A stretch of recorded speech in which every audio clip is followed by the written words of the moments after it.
পৌষ সংক্রান্তি, মকর সংক্রান্তি, পৌষ পার্বণ বা সাকরাইন ভারতীয় উপমহাদেশের সার্বজনীন এক উৎসব।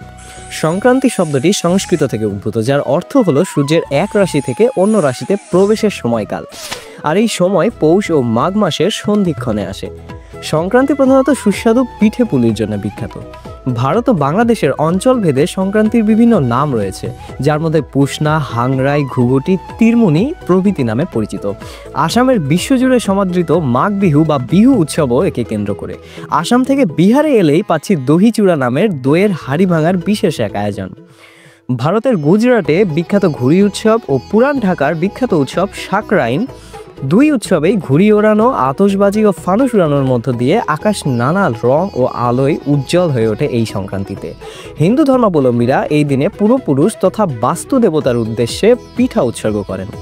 বিশ্বের অন্যতম বৃহৎ ধর্মীয় সমাবেশ কুম্ভ মেলা, যা প্রতি 12 বছরে একবার অনুষ্ঠিত হয়, সেই মেলাটিও সংক্রান্তি সময়ে পালিত, যেখানে প্রায় 6 থেকে 10 কোটি মানুষের সমাগম ঘটে। যেসব অঞ্চলে রবি শস্য উৎপাদন হয়, সেখানে নতুন ফসল তোলার উৎসব হিসেবেও এটি লক্ষিত হয়। পৌষ সংক্রান্তি, মকর সংক্রান্তি, পৌষ পার্বণ বা সাকরাইন নামের ভিন্নতা থাকলেও সার্বিকভাবে এটি আনন্দ, ঐতিহ্য ও সংস্কৃতির এক অপূর্ব সম্মিলন।